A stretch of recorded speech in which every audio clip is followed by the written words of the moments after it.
Good morning, and thank you for coming to this Impact of Connected TV on the Media Industry panel. I'm Kate Bulkley. I'm an independent journalist based in the UK, and I'm here to moderate this session. This is going to be an interesting session. I don't know how many of you were here for the MSN video session, but one of the topics that came up was what's happening with connected devices. Will MSN be on connected devices? And they were all saying, well, yes, we're not sure exactly, but we're looking at an iPad app, and we're looking at the different Samsung and Sony television. So clearly, everyone who has content is trying to figure out what to do about connected TVs and connected devices. In fact, 2010, as I understand it, will be the year when the majority of TVs will be sold with some kind of connection in the back so that they can be actually connected to the internet. So we're blurring the lines basically between television and the internet, something that's been going on for a while, but it's really going to, I'd say, gather pace. So that's really what we're going to be talking about here on this session. We'll be talking about the impact of Google TV, what Samsung's doing, what Sony's doing, what the iPad is doing to us all. Life is certainly getting more complicated for anybody who has content, for producers, for owners. There's also more opportunities, however, to get to audiences in different ways. So we'll talk about the pros and cons of that and how to best do it. And what I like about this panel is we've got really an array of people that are offering you new avenues to get to consumers and audiences. So I'm going to introduce them, then they're all going to say, we're going to basically use some topics, talk about some things, and then I'll come to Q&A with you guys in the audience. To my immediate left is Vassilis Seferidis. He is the Director of European Business Development for Samsung, which of course, as you know, is a large manufacturer of television sets. Next to him, we have Gidon Coussin. He is the co-founder of a company called Boxee, which you may not have heard about. I think it's gotten a little bit more profile in the US, but they are a player that's starting to launch. I think you're launching, what, at the end of the year? Is that? November. And he is also Vice President of Business Development, so this is the man who's doing it. Next to him, we have Shirlene Chandrapal. She is the Director of Yahoo Connected TV Europe, right? Connected TV Europe? Yes. And next to Shirlene, we have Lesley Mackenzie. Lesley Mackenzie is Group Digital Officer of a company called Love Film, which is based in the UK, but is also part owned by Amazon. For those of you who come from the US, it's kind of the Netflix of Europe. And last but not least, we have Jim Packer. He's the co-president of MGM Worldwide Television. And MGM, as you all know, is has a big library. Jim tells me he has 4,000 movies and 10,000 series titles, so he has a lot of content. So he's what I call our content guy on the panel with all these people who are trying to get to audiences in different ways. So to start, Vassilis, let me ask you a question. I know you're going to present some slides as well, so you may hop up. But how does content get on? Let's talk about the sort of the status quo. Where are we in terms of connected TVs? How many are there now? How many do you think there will be? You either have to sit here with the mic, or do you want to go up? It's on. Okay. Well, I'll cover part of that in my presentation, right? But yeah, but you don't really have a presentation. You're just doing a couple of minutes with some slides. So. Right. Yeah, exactly. Yeah. So the connected devices are becoming increasingly popular. We have launched a lot of them in Europe.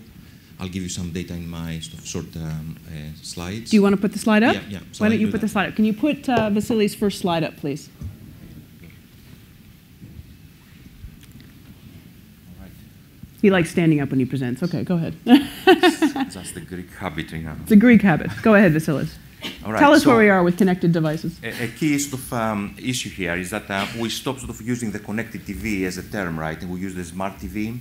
And that's mainly because connectivity is something that we use also in the home networking environment, whereas smart TV refers very much to the applications and so many other things that you can actually do with the TVs nowadays, apart from just connecting it on the internet and access the internet. So just to give you an idea of what other people are saying about the connectivity of the TVs and other devices, you can see from 2010 there was about maybe 200 million devices. And those are expected to actually rise to about 600 million by 2014. Now, you can see also in this that the main part of the connected devices today are games, like Microsoft was saying earlier, but we're expecting from next year that other types of devices like the Blu-ray players and the TVs, of course, to actually surpass that and to sort of grow much faster than the games consoles. So this is a very promising, very sort of fast-growing market. And I think we more or less sort of agree with these kind of figures, and the reason for that is that we have the real indication of how our lineup sort of looks like in 2010, and obviously we know what the next of year and the year after is going to look like. Now, this is the lineup for 2010. That's the TV lineup only. We have a similar sort of lineup for the Blu-ray players, which also incorporate the Internet TV, our connected TV sort of platform. And from that, as you can see, we have the 4, 5, 6, 7, 8, and 9 series. Apart from the 4 and 5, which is like the sort of commodity market products, all the others are sort of mass market. And if you can see where we incorporate the smart TV, it's effectively from the mass market sort of products and above. So all those products will be somehow smart TV products. And smart TV means connected TVs. Connected TVs, right? Okay. Yeah. Okay. Now this is how the page. The remote control has a special button, which is the Internet TV. You know, the so this will TV. come up when you open your connected TV. So when you press this button, you have this screen coming up, which is effectively giving you access to the different sort of applications. Right. There are things you can do, of course, Love Film, and Lesley will be talking about that later. You can access YouTube, and you can access other types of devices. Now the platform allows you to also have and develop applications for channel-bound sort of services, like sort of red button type of applications. But this is like something that we sort of develop in sort of special cases. Today we have a plethora of a lot of sort of applications, ranging from simple teletext type of services, you know, simple data information sort of services like about weather, about traffic in the roads, and everything like that, up to the very sort of complex like video on demand and sort of catch-up services, including the iPlayer, as you can see up there, as well as a video on demand type of 3D services there as a trial. Now, an important thing that happens this year in Europe is that we have a competition for application developers, people who want to develop applications in our platforms. We have run a similar sort of competition in the United States and Asia, where we invite sort of content developers to develop applications for our smart TV, and obviously we have this sort of competition for the winning sort of application to win. There are 3 territories in Europe. We run this competition in France, Germany, and UK. And if you want to get more information, I have the pointer, so you can come and talk to me about this. So they apply, and then you award them. Application. Any application developer can apply for that. We'll give them the SDK, they develop the application, and then they can actually sort of, submit the application for consideration for the competition. And the price is up to sort of, quite a lot of money. How much money? Well, we have allocated about sort of $500,000 for prize winnings. So it's €500,000 euros? Yeah. So if you win, you get €500,000. Well, that's enticing. Okay, good. Great. So this is the address. Apply now. Great. Vassilis, that's wonderful. Perfect. If you just come back. So you're basically, I'm gonna go to Gidon in a second, but you're basically now in the content business. Now, all this stuff that he has up on your screen, how do people get paid for that? In other words, if I put my content, Kate Bulkley content, is on your screen, how do you pay me? How does that work? There are different. Yeah, talk in the mic. It's on. So there are different models, applications that they don't charge a little closer. Yep. Applications who do not charge the user, like the iPlayer, for example, from BBC. They don't make any money out of this. We don't get any money. If there is a pay sort of application, obviously we are looking for a revenue share sort of a revenue split. Yeah. And what's your revenue split? Can you tell us? No, because that changes by sort of application. By application. Yeah. Okay, good. Well, so you have to go and negotiate that. Fine. Okay, Gidon, tell us a little bit about Boxee. I mean, how is the consumer experience changing? We've seen, what Samsung is doing, right, with what the Samsung TV. What's going on with Boxee? How's it changing the landscape? Okay, so any of you heard of Boxee? A few. That's good. Very cool. I didn't see anyone. No, there's some hands up there. Yep. See, there's hands. There's hands. Cool. I would say about 40 or 50. Cool. So Boxee. If you could get Boxee's screen up, please. You also have to admit I have the coolest picture there. So Boxee is a way for you to get all your digital media on a big screen. So we have a software that today is available for download, and people, around 1.3 million users, are using it that way. They dedicate some device, procure a remote somehow, which is a little bit cumbersome, but they can use the iPhone as a remote and so on. And then they have access to all their local media, as well as all their favorite internet sources. Yep. As opposed to Samsung and Google TV, we try to replace the whole experience. We believe that for a growing number of people, especially the younger generation, the user experience here is key, and that's what's replacing the traditional TV on how we used to consume media. If the EPG was good for 200 shows and a very finite grid, here it's the whole new web is available, and there's a new way that you need to arrange this source. And I'll give you a demo. 2 seconds. So this is the Boxee box that we're launching in November. The box is actually under the hood there. It's a very small device, but very powerful. It does 1080p, full flash, full web support, any file format that you want. We don't care what you have in your home network, we'll play it. The remote is a very simple 6-key remote, but on the other side of it is a full QWERTY keyboard. You could come up and see it afterwards. So as I said, when you launch Boxee, and that's both in the software or in the software that you'll see in the hardware that's available actually in Amazon right now for pre-order, go pre-order. So a user can go and see his music collection and his and play anything that he has. We go out to the internet, we bring back metadata, so you're not browsing a list of files, you're actually browsing media libraries. Same goes to movies and so on. So you can play anything from your local and internet sources. But where Boxee becomes sexy is where what we do in the discovery. So it's not about just going to applications. We have an application store with more than 400 applications and more coming every day. But the idea here is that in the discovery, we now have an ability to show you who you're following on Twitter and Facebook, and if any of those people posted some cool stuff around media, we'll grab it and put it there for you to discover. Here's stuff that we curate. This is content that we want to promote, and we get great traction here. So we just launched, I don't know if you read, but it was publicized that we did with TED. They see it as their future of TV, so this is an application that TED created. Thousands and thousands of hours of TED shows. What I like the most is the surprise me button. So basically, it tries to recommend for you what to watch. So we'll watch now. And I don't know how the bandwidth is here, but we'll try. Probably not very good. Yeah. It doesn't look like it's great. That's right. Just we believe you. It would work in real life, just not in the Palais. Yeah. Okay. So we tried. Hopefully it didn't screw up the whole demo, which, as every demo goes, it probably did. Can you go? There you go. Just show us what you can do rather than playing video, because it'll just take too long because of the bandwidth. Yeah. Okay. Yeah, this is a real live thing, by the way, he's doing. Which is commendable. An RF remote. You can actually. But fraught with difficulty. Yes. Yeah. So we're back.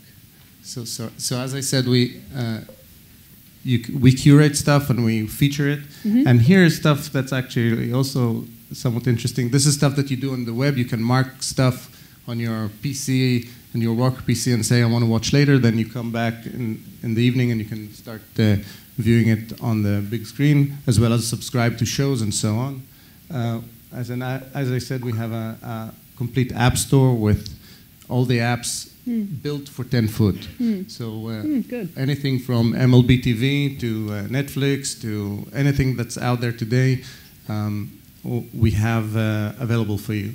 And I think the premise around Boxee is there's a way to be entertained in front of digital media, which is not the traditional way that we do today. You can still see what's on. You can still pull up your legs, check half of your brain out, and just be entertained in front of digital media. So if that's what you're looking for, I think Boxee is a great solution. We like our chances with the likes of Apple, who are a closed system, and Google, who see stuff more in a search kind of way. For companies who are looking for another distribution channel, come talk to us. I'll ask the same question that I asked Vassilis. What's your revenue share? I mean, if you put some content on there with somebody, how do you work out the economics? So today, anything that you put on Boxee, you control it. So you own it. All the advertising goes to you. If we can generate incremental... And they sell the advertising. You don't sell the advertising. Yeah, we don't... There's no licensing on Boxee. We don't license any content. We don't syndicate content. We just bring a great interface for people to reach your content. Okay. We have also a payment platform that we're launching soon. And in that payment platform, we're going to do a model that's very similar to the iPhone model. So people can put stuff behind a paywall. And there, the rev share is going to be 80-20. We're trying to be a little bit more aggressive than Apple. Good. So 80% goes back to the content creator, but he also delivers the actual content. So that's the caveat there. Yeah, you have to actually have the technology delivered. Okay, that's good. So all about user interface. Shirlene, now let's go on to you. You know, Yahoo, obviously, one of the big players is getting into the TV space in a big way. What are you adding to the consumer experience? You know, what are you adding to what content providers can get new audiences? Should we go to the video first? Do you want to do the video first? Yeah, sure. So then we can put some Can you play context around it. Shirlene's Yahoo video, please?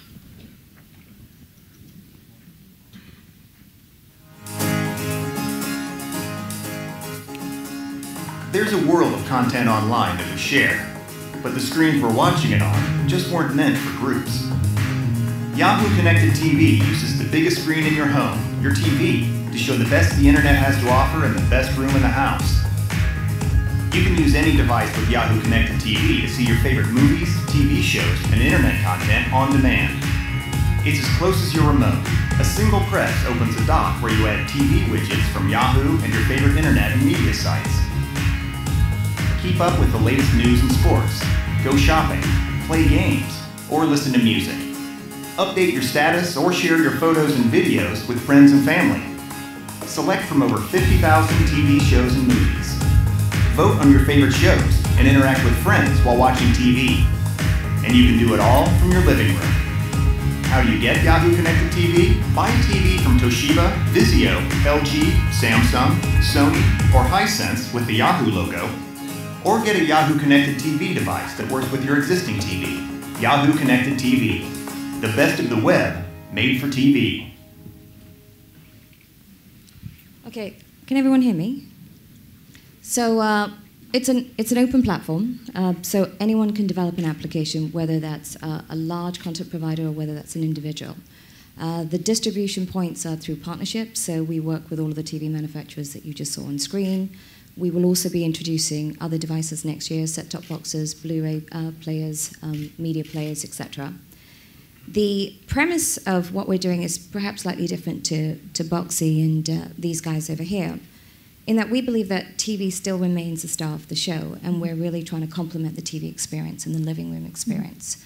So with that in mind, there's probably three main use cases. Multitasking, which we know maybe 60% of the Western world are doing today. So that's the two-screen experience, yeah.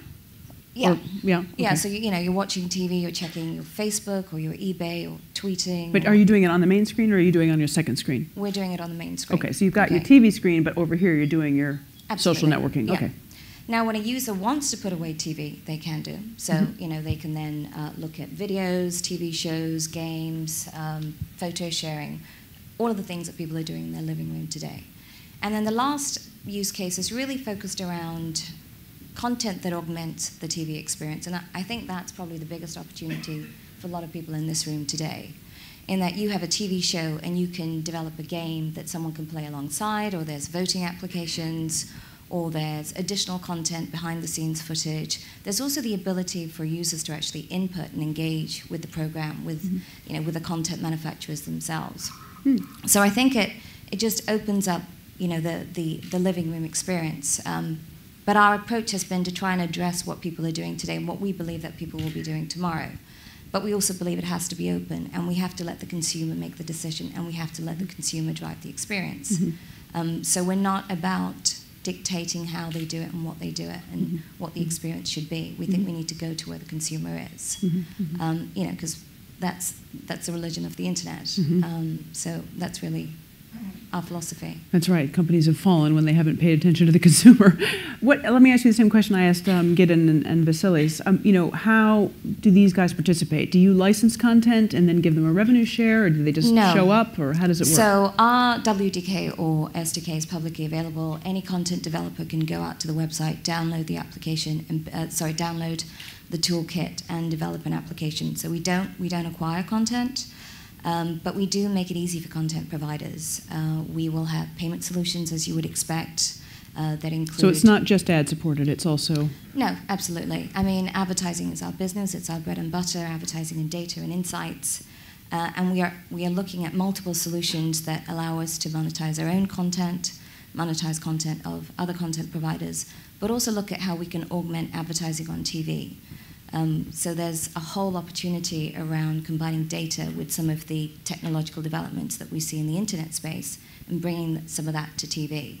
So if I bring my Kate Bulkley content to you, if I want to advertise around it, what happens? You run that and then give me a share? No, you can do that. If you wanted us to do that, then we can do that for you, and that, you know, there will be a rev share. But for the most part, there is no cost associated to putting your content out there. If we offer a service of some sort, whether it's wallet or advertising, then absolutely that's a commercial agreement. But there is no commercial agreement to be on our platform. And just because they've got a lot of press lately, how do you feel, what's the difference between what Yahoo's doing and what Google TV is going to be when it launches? I mean, is anyone from Google in the audience? Yeah, how bad can she be about Google? Yeah. No Google people here. Go ahead, fire away. So I think our approach is very different in that we're not trying to bring the internet to the TV as the internet is on the PC. We don't necessarily think that's the forum for it. Okay, this is a shared environment. Right. I don't think people want to do some of the things that they're doing on their PC, let's hope not, in their main living room. So, you know, we're not trying to ambush the TV. It really is trying to complement the experience. So you're not going to put a browser on there and have search? No, I mean, I think search and recommendations are a big part of the experience, and I think there's smarter ways of doing it. In that, you know, you can bring the technology, but I think it needs to make sense for the TV and the remote control. Good. You know, and other devices can also exclude some of the older demographic from accessing content. So you need to simplify it to really make it interesting for everyone. All right. Well, that's clear. Thank you, Lesley. Let's talk to you for a moment. So obviously you're somebody who's providing content to a lot of these devices. How do you see the world looking from your perspective at Love Film? You know, do you want to work with all these people? How are you forging ahead? Well, we've been in the world for about 6 months now. Does anyone know Love Film? Hands? Yeah. That's pretty good. That's good. So we originally were an online DVD business, effectively physical DVDs through the post. And we started to transition the business in May of last year into streaming on the PC, but actually in March of this year moved that product to the TV. And so we've got about 6 months experience. We launched both on Sony and Samsung. And so we're probably one of the few content providers that's had experience on both. I think, you know, one of the things I say is everybody talks about the States. I think the States are probably about 2 years ahead. They've had these devices and some of these applications a lot longer than the UK have and Europe have, although I can see in the next 12 months this accelerating. And, you know, the opportunity for Love Film is not just consumer electronic devices, which I actually think might lead the way in marketing to customers about connected TVs and Blu-ray players, but also games consoles, set-top boxes like Boxee, tablets, iPad. But the key is the volume of distribution and the percentage of that base that's connected. Because there will be a lot of devices out there that actually don't really get very much traction, and you can spend a lot of your internal time developing applications for it without actually being able to derive any benefit if the volumes don't come through. So you have to make some bets. You make some bets, and you know you can't guess where the consumer's going to go. But you know, for me at the moment, which we saw from the slide earlier, the consumer electronic devices plus sort of iPads and tablets, I think. Games consoles now, but iPads and the CE devices, TVs and Blu-rays actually could be the future. And then there will be a role for set-top boxes, but there could be a lot of set-top boxes out there, and so I think it's about consumer experience and how it's marketed. Can I just show you what we've actually launched so you can actually see what our product set looks like? Is the clicker by Shirlene there? Yeah. There we go. So we're on to Lesley's now from Love Film. If you could put her slides up. Here we go. Okay. So this is a service that we have on the Samsung device. You know, one of the things I would say is that where before people thought you could take a website and stick it onto a TV, you're actually having to develop an application, and they're all applications now. So you've got your iPad app, you've got your iPhone app. They're all applications, and the applications have to be developed that are suitable for the device that you're on, and also have to be relevant to what your customer expects to get from you. And so I think one of our learnings is it's got to be quite a simple proposition, and it has to be very easy to use for people to actually sort of engage in it. It's also got to work. So you've got to, it's not just about how the product looks, it's about making sure when it streams, they get a good quality of streaming service. So our service is you can sort of, I think I've jumped a few. Oh. There we are. That's the starting point of the service. So on the icon, you would jump into this. We give people the option to watch now, browse DVD and Blu-ray, and search across both. This is the screen for watch now. It's our product page. We can add to the rental list, and we can select the format. We can rate the title. We can read reviews, and we can search across both the physical and digital catalogue. Mm-hmm. And this is the entry point in. And you can see it's actually quite a simple thing for consumers to use. The UI testing that we've done, the consumers have been really positive. And actually, one of the things we've learned is to do UI testing, especially on these devices, because consumers give you very, very good feedback. So you like the user interface on the Samsung? That works? Yeah, that works. Right. You'll find with different devices, some of them are actually sort of browser-based, so you can design your own UI. Some of them are templated, so you effectively feed in metadata into a template that already exists. Oh. And there's certain devices that are actually they're bespoke, so effectively something like the Xbox or something like PS3, which has native code, has to be a bespoke development. So it really depends on the type of device, how easy it would be to develop for it, and how easy it then would be once you've developed something to roll it across other devices. This is the Sony entry point, and this is the Sony interface. And you can see it looks quite different. It is templated, but I know Sony are looking to move to browser-based, and therefore the service will sort of evolve over time with them. I think, you know, like I said, we've been doing it for 6 months. Just briefly, there's about 3 consumer insights I've had. Consumers prefer to watch films on the TV. No surprise. But they watch a lot more on the TV than they do on the PC. Mm-hmm. Because we're a subscription service, when we're selling, because people can actually subscribe, not through the TV, but they get promoted through the TV devices, they actually come in at a much higher subscription price, so they're much higher up the ARPU because they're actually buying the service to be able to watch movies on the TV. They're subscribing to the service. Mm-hmm. So that's a positive thing for us. But I do think there's a role to be played with a lot of the manufacturers on education, because there's a lot of the customers that maybe buy these devices that actually haven't connected them yet and don't fully understand what they are. And I think, you know, 2010 was a year where these devices came into the marketplace. 2011 hopefully will be the year that everybody understands what they actually do. And what kind of support do they give as well? Like, let's say my Samsung TV doesn't work, and I can't get Love Film to work. Do they call you? Do they call him? Who do they call? We have. You're basically going on the platform, so you actually have to build quite close relationships with that platform. We do anyway, because we really care about our customers. So, you know, if they phone Samsung, the call centre people know what to say and know whether it's our problem or Samsung's problem. Okay. When they call us, we've done the same thing. So there's a lot of integration. Okay. There's a lot of integration.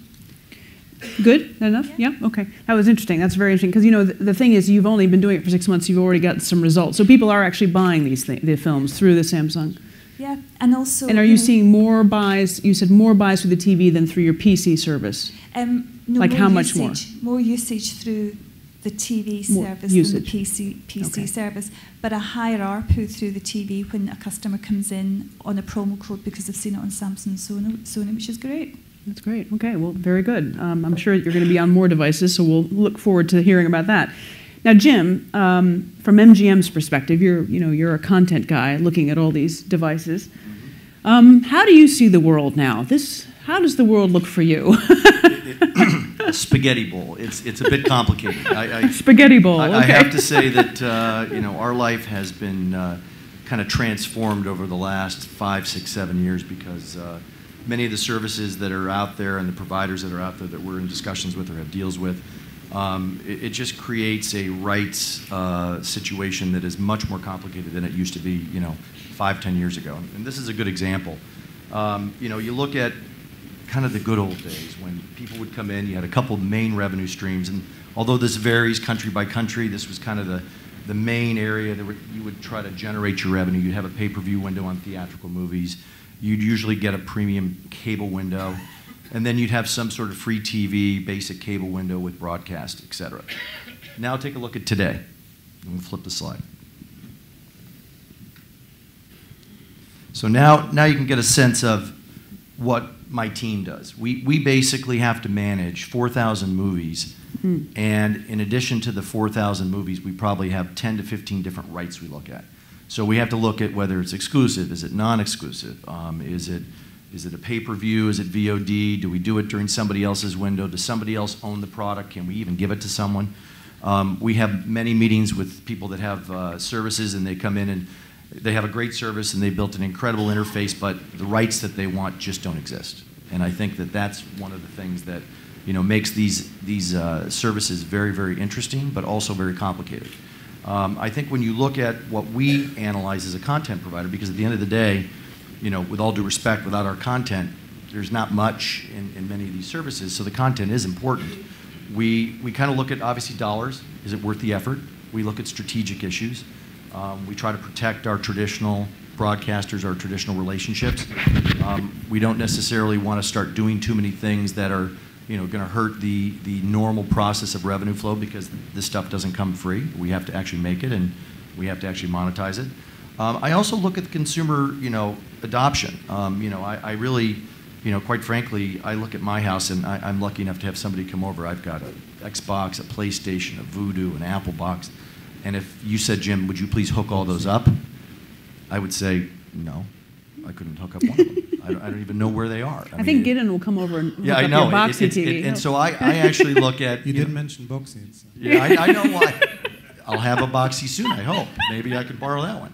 So, the bottom line is it's complicated, and I think that, what we try to do is analyze what are consumers actually going to be able to use easily. And I think one of the big areas that you're all, quite frankly, focusing on, which is key, is the interface. Mm-hmm. I mean, I look at it as, without a doubt, one of the key things that's going to change people's habits and using things. I look at my kids who have all these boxes to choose from, and when they want to actually watch a movie, and they've used them all, they go to Voodoo. Mm-hmm. Now, why do they go to Voodoo? Just because it's easy, they get it, they get the movie they want, they can vote on it because they do ratings, and it doesn't take a lot of brain power. So if my 12-year-old is figuring it through that way and actually looking at what's easy and how do I get my content quick, then I think that adults and every demographic are going to do the same thing. So that's really some of the areas that I look at when we ultimately decide where to put our content. And who are you on now? Are you on any of these services? Do you have stuff that you're putting on Yahoo, or would you put stuff on Boxee? Would you put stuff on Samsung? I mean, what are you looking at? Yeah, I mean, many of the partners we have put content on their services. So yes, I mean, but we don't. For instance, Lesley would have some of your movies, yes, right? Yes, some of our movies. We don't have a lot with Yahoo because it's just starting to get going. We have deals with Apple, Xbox, PlayStation. We have without a doubt a digital business that's growing. I mean, I think our growth rate has been 200-300% a year. I mean, it's granted it was starting from a low number, right. But it continues to grow and surprise us. So I think that we analyze it and also look at the rights and like I looked at one of these things. One of the areas that I also look at is what neighborhood am I in? one of the reasons we're careful with our movies and we don't do too much on YouTube is, I don't necessarily want to come up with dancing cats. If somebody's, going to search Ronin or somebody's going to search Man in the Iron Mask, I want them to go to an environment where they can watch that. Right. And right now, I think the music companies have done a very good job by segregating their music content. And I think YouTube has to figure out a way that when you search for certain product, I can be in a neighborhood where I'm not going to be embarrassed by what am I next to. So that brings that's us to important. That's good. Okay, that brings us to something that we talked about last night when we were talking in the rehearsal. For Jim, when he talks about not messing up his other revenue streams, right? I mean, you're talking about the pay channels and things like that. How do you guys see the pay universe developing? In other words, are we all going to be, all this stuff is VOD, it's all, on-demand content, it's picking and choosing, it's not really based around channels, it's not based around pay platforms. How do you see that developing? Shirlene, or Gidon, you start. Do you think that there'll be a pay environment, like Sky is a big pay provider, DirecTV is a big pay provider. How's that all going to shake out? So I think the traditional business model is under pressure. I think it's going to continue. I think rightly so. I think it's unreasonable that you pay 80 or $100 a month and then someone tells you what you get for it. In this new world, in the 21st century, it's all about discretion, right? I want to pay for what I want to watch, not just force feed me. So that model is going to continue to get under pressure. I think the other side, the flip side of it, is that internet doesn't mean free. So they're going to evolve other business models, advertising, subscription, ESTs, all those, which I don't think anyone figured it out yet. But I do believe that the experience as a whole of what we use today via cable or satellite is going to continue to come under pressure. If you think about it, the question that everyone needs to think about, to ask himself is, if you had only $50 to spend, would you spend it on broadband or on cable? And I think everyone here would say broadband, right? Today, we are at the point that we can't live without. So it's not reasonable that everything goes through our broadband connection, but for video, premium video, we need another pipe for that. Right. Lesley, give us your view, because I know you're coming from a slightly different part of the piece. What do you think? Do you think pay TV is dead, basically, and it's all going to be broadband? No, I think there might be demand? different people that are providing aggregated services. But, I was at Sky News Corp for like 14 years, and every new provider came in and said, I want to do it a la carte, consumer's choice. But when actually you put that, one, you have to market it to the consumer, and secondly, you have to try and attract them to pay you, and you've got a number of companies all trying to do that, the aggregate value that you can get out of that consumer base is lower. So there's a reason why these aggregators, whether they're in the right form of cable on satellite, but there's a reason why these aggregators that aggregate content and charge one price actually are in existence. The content providers need money to make new content, and they're possibly not the right people to try and have direct relationships with in a volume basis to try and attract customers to pay them. And so I think the model or the people that are, the companies that are aggregating might change over time. But I think the aggregated content model will still exist. Content providers need to get paid to keep developing good content. Shirlene, when you look at this, I mean, obviously, you've got a proposition out there, but I'm picking on Sky because I live in the UK, so it's one I know the best. But so Sky TV is a pay TV operator, and they're moving into the connected space. They're going to start connecting their set-top boxes, and they'll have an offering from the broadband. Do you think you'll be able to compete with that, or do you think people will turn off their Sky subscription and just have Yahoo TV? What do you think it's going to look like? Or do you think what Lesley said, how do we get the money to the content providers? So I think, currently we're in a real sort of, it's a new world, right? And consumers are consuming content differently, and we need to be able to cater for that. Now, I'm not saying that the old models go away, but they do need to evolve to be able to deliver services for the new generation of content consumers. I think a lot of the pricing structures that we have can be maintained, whether they're by the same providers on the same platform, that remains to be seen. I think, to be frank, Sky have probably enjoyed a good run.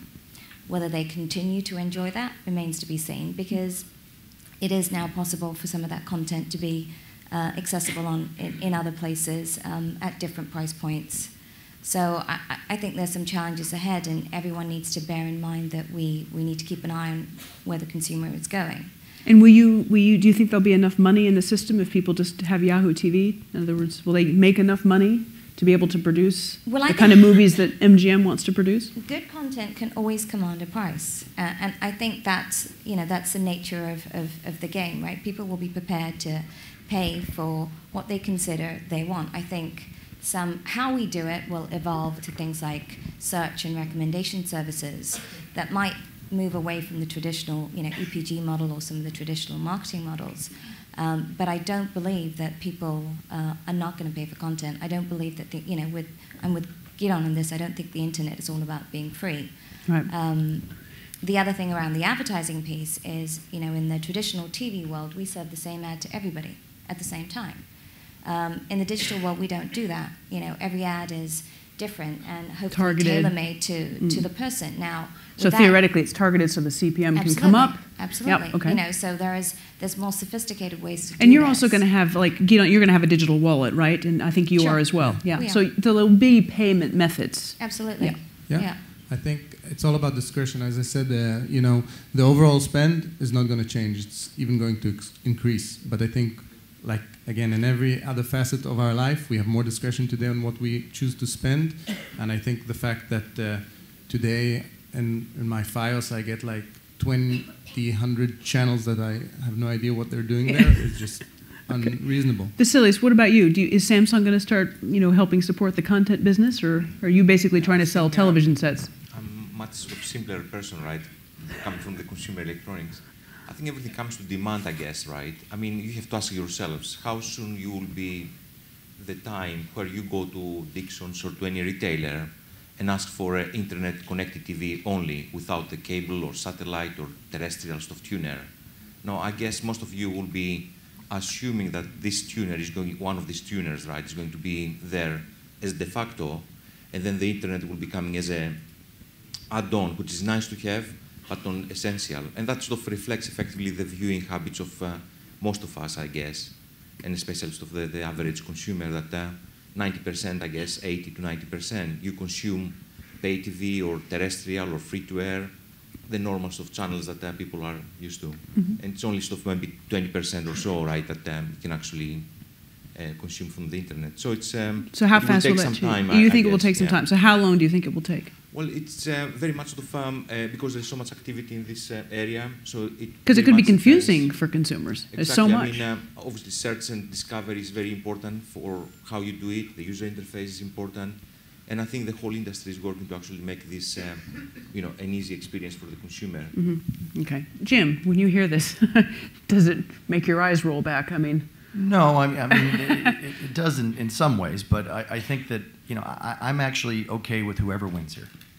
One of the beauties of having this library and having content is, I don't think everybody's going to win on the panel here. I mean, I think there's going to be some of these services that'll work, some of them that will get major, growth, and then I think there's others that just won't click on. I mean, I remember for the last 4 or 5 years, I've had a lot of services come into my office and talk to me about their, a new platform, a new way to do it. And I always put them through the test of, okay, well, let's try it on my computer in my office. And if it doesn't work on the computer in my office, I usually don't do a deal. Yeah. And it's a simple thing. I hope you have a good broadband connection. Many of them say, well, you've got a filter and you've got this. I know, but if I can't watch it on my computer, why do I want to do this? It's a lot of work to get this stuff on your platform. So I don't know. I think that it's an exciting time, and I think one of the things that I think is going to be helpful for everybody is, quite frankly, people are watching more content. I mean, they can watch it on their phone. They can watch it. I mean, I look at the amount of content that we have in circulation right now, and we've never had more content in circulation than we do now. Yeah. And we try to put the right content on the right provider. I mean, I'm a big supporter of the aggregators. I want them to be successful, and I want them to be successful for a long, long time. Certain product, the Bond movies, stuff like that's going to only play in certain places. And then we have some content that, quite frankly, never used to see the light of day.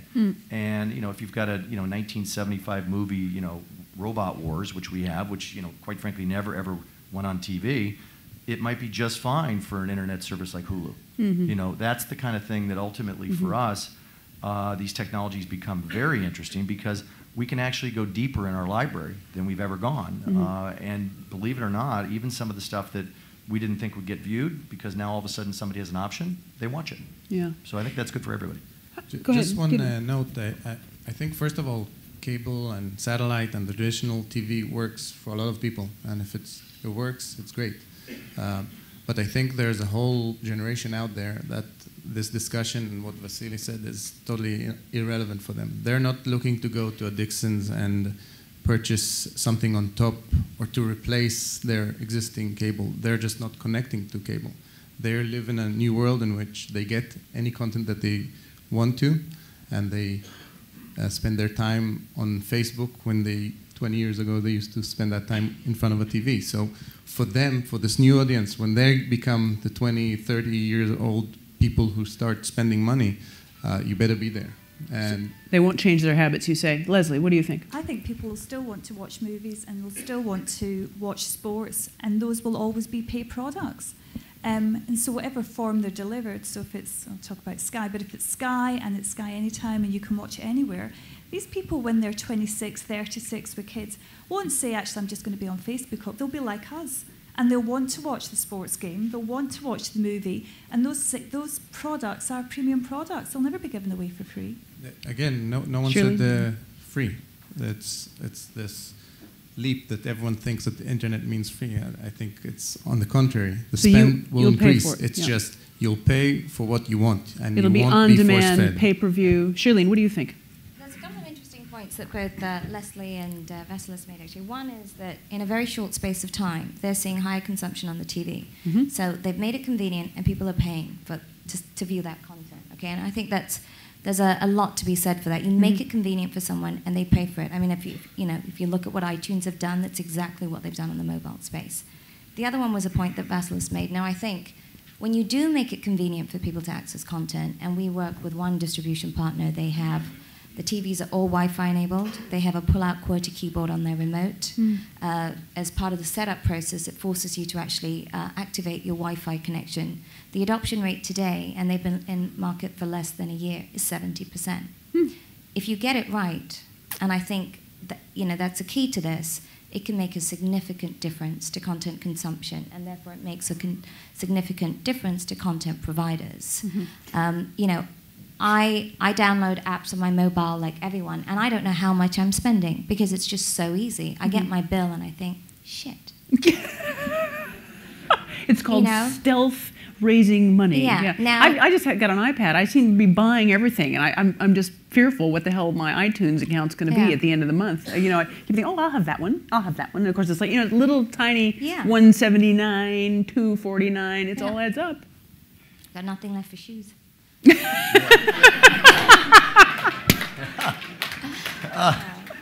We need the shoe app. Yeah, go ahead, Jim. What were you going to say? I'm sure there's plenty. I'm sure there's plenty. Sure there's a shoe. Jessica Parker is here. I'm sure she's got her Manello Blahnik app. I'm sure there's plenty. I think the one thing that is also going to be very interesting is how quick the success is, how big they will become, and how quickly they will become big. I mean, if you look at Netflix in the U.S., 4 years ago, if you had said, okay, how many subs do they have? How many are watching instant streaming? And would they ever actually buy content from major studios in a pay window? Would they ever be able to afford it? I'm sure if we had a bet here and you said, okay, who's betting for them, you'd have a lot that would say, nah, I don't think they can do it. And I think that you've seen them really grow quickly through technology. The barrier to entry for them has been, much lower because they're using anybody's device. They have a good user interface, which is one of the things I think is key. And I just think that, I even look at Apple and how quickly there's 250,000 apps on the App Store, and my kids, same thing, 7 pages. They got 7 pages of apps, and luckily most of them are free. And, says Dad. Because they have to get permission before they buy even a 99-cent one. But I'm going to have you. I'm going to call you next time. But I think that the App Store wasn't around 3 years ago. Yeah. Now this thing is taken off. So I'm actually encouraged that technology and some of the interfaces and the work is going to provide some really big winners that are going to change the business. Yeah, and if Netflix continues the trend of putting day-and-date movies, like they did with the Epix deal. They're in effect an operator, and they're soon going to be bigger than Comcast in the U.S. And it's not far from them being an operator without laying the fiber and the truck rolls and all that comes along with it. Yeah, but one thing you should know, we didn't give them everything day and date. So one of the things we talked about, my traditional partners, I care a lot about my traditional partners. I really, really do. So we give them the movies before we give them to Netflix. So there is windowing that goes in. As much as I think they've carved out a very nice niche, Epix, their primary distribution is cable and satellite and telcos. And that's where the movies will go first. And then they will ultimately make their way to Netflix. So you still have to window, and you still have to prioritize. Right. Shirlene, what were you going to say? Yeah, I was just going to say, imagine a future where the likes of Comcast aren't necessarily reliant on set-top boxes to deliver their content. Now, okay, that's an opportunity for them to retain the business models that they do. They might have to adapt it somewhat. But, there's a significant possibility that you're not, you're no longer dependent on these legacy boxes and the cost of these boxes, because you now have mechanisms that can actually allow you to deliver subscription services and content in platforms like ours. So. Okay, let's just see if there's some questions from the audience. There's one here. Can we bring the lights up because it's too bright? So if we can get a mic to this man here. Where's our mic, ladies? There they are. Is there another question that I can queue up? There's the man here. So why don't you go first? Thank you. Stuart from the MIP blog. In a year's time, someone may have a connected TV with an Xbox 360 and a set-top box thing. They might have 3 or 4 connected TV services. How do you see that affecting consumer behaviour? Will they pick and choose between different services? Will they opt for one? And could it be confusing if they have to pay 3 or 4 different subscriptions, different payment models? How do you see this plethora of services in one living room? Why don't you start? Because you're, I do think it's over time they're going to consolidate. Doesn't make any sense to have so many CPUs in the living room. It will consolidate, and good candidates are the game consoles and the TVs. I think today there's a specific issue where the replacement of a TV is like, 3-year cycle, and the technology inside the connected TV is like, it's already old when it comes out. So those devices, the Blu-ray DVDs, the Boxee boxes of the world, and so on, for the next 3-4 years are still going to remain the most relevant solutions in your living room, but yeah, it has to consolidate. I don't want 8 CPUs in my living room. Lesley? From our standpoint, we would pay one subscription and you would be able to access it through multiple devices. So if your dad watching it on the main screen, mum watching it on the main screen, you might have a kid up the stairs watching another movie on through a games console, and the big sister's on her iPad travelling around. She's connected by Wi-Fi watching it. So it's about one subscription, not having to pay multiple times, but available on multiple devices. Anybody else want to come in? Just one addition. I think also it's not going to be just the living room. Yeah, like Lesley said, I think the notion of where is the biggest monitor at the specific time is going to evolve. So sometimes it's a companion. I have an iPad and I have a big screen. One time the biggest screen is my iPad, and another time it's a mobile phone. And for all of them, at least Boxee wants to be the experience. So for us, the notion of what's the biggest screen also is going to evolve.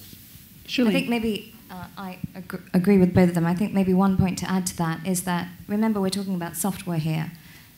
That's embedded in some of these devices, and it is designed to be updated over time. So you haven't just thrown, £700 away or something, and now you can buy these devices for as little as $250. So it is designed to be able to do updates and firmware upgrades, so that the experience as it evolves allows you to have the next version of the engine. So there's a lot of choice out there, and I think it will be a little confusing, actually. Absolutely, it will be. I think, as Jim has already noted, some of them won't survive. Some of these services won't make it. But we're in an interesting time right now because all this stuff is happening, and I think it's going to be a lot about the marketing and the UI, as Jim says, how the thing actually works when people get it, and that will make them come back or not, and then we'll see who's left standing, I think. Yeah. Okay, let's go to you. Yeah. Yeah. Hi, Richard Castelline from AppMarket.tv. First of all, I want to agree with Gidon on his angle on the millennials or Generation Y. I think they are an interesting demographic. But this is really a question for Jim, I suppose.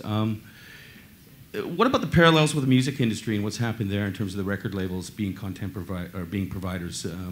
Is connected TV the Napster effect? I mean, well, not me, but will someone be able to bring up Pirate Bay on their Google TV, for instance? I mean, how could this, impact your industry from that point of view? Well, I mean, the bit torrenting of content. Yes, go ahead. It is a concern. But I think that, our hope is, first of all, that if you have a big 60-inch TV, you don't want to watch bad standard def crap. So, I think part of what I see in the pirated sites, and I go, sometimes the copies aren't very good, and when you have a 60-inch TV, I think you want good content. And I think one of the things that the aggregators do well is they provide, a really good experience. If you go to the HD channels, and yes, you're getting a lot of them for $50 to $80 or whatever you're paying, but it's pretty darn good. They're very good quality. So I think that that's a way that we can be careful. I think we also have to, quite frankly, be very diligent. It is an issue. If it becomes easier to watch it and it's not legitimate, we have to be careful. And also, quite frankly, we have to work with our partners. If all of a sudden one of the widgets on Yahoo TV is Pirate Bay, I'm going to be making a phone call over it. And I don't necessarily like that widget, and do you want my content or don't you?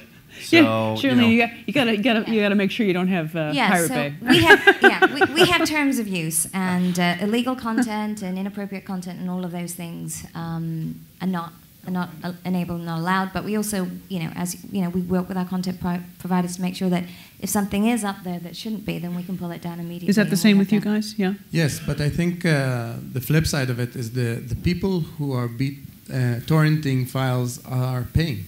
They're paying, just not these guys. They're paying these guys. They're paying their broadband. They're paying their Usenet. They're paying all these services and a lot of money. And the reason they're paying, they want to get to the content. Right. And I think if you have that content available, and if you package it right and you put it in the right price and have it like differentiated, so you can get crap using BitTorrent, but you can get an HD without ads if you go to the content owner, people will pay. Again, I don't think people don't want to pay. I think people just have the technology to get to content, and they will do so if there's not an alternative. I know me as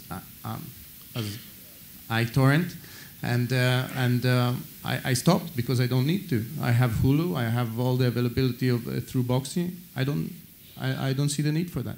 Jim, you have a face of astonishment. Well, I guess bank robbers buy gas, but I just I don't know. There's something wrong with that. I don't know, but it's a reality. If you wanna look it in the eyes and say, how do I deal with it? And for example, I give you an example of what we do at Boxee to veer people from that action. If you watch something on Boxee and you share it, I can see it. Okay, Boxee is a social media player. So, but if you saw something that you torrented, I don't care.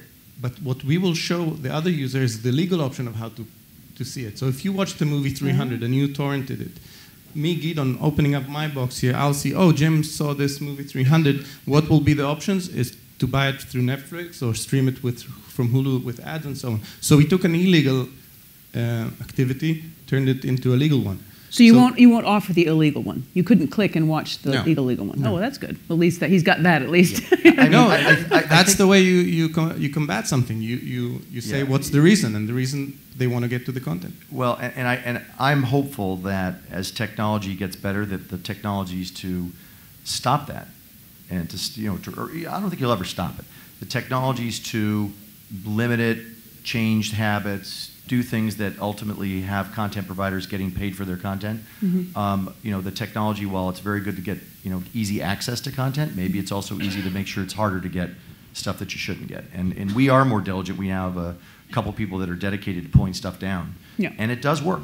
I mean, we go and we take stuff down, and I think that all of a sudden it gets a little harder for somebody. Maybe they consider a legal option. So right. we just have to be diligent and hope that it gets better.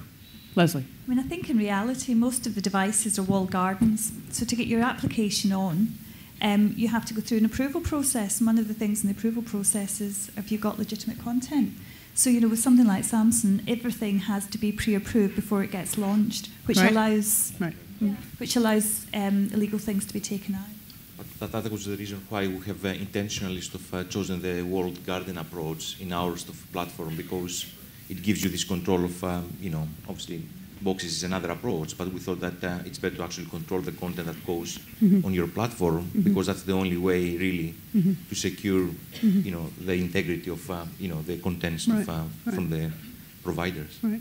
We have to draw a line under this panel, but I think we've had a fascinating conversation. Obviously, some very different points of view up here. All these guys will be fighting it out for your attention and for your audience's attention over the next year, 18 months. I wish them all well. I also wish our content providers well in getting through this maze, because it's exciting, but it's also, there's a lot of hurdles to leap. So could you please join me in thanking our panel on Connected TV?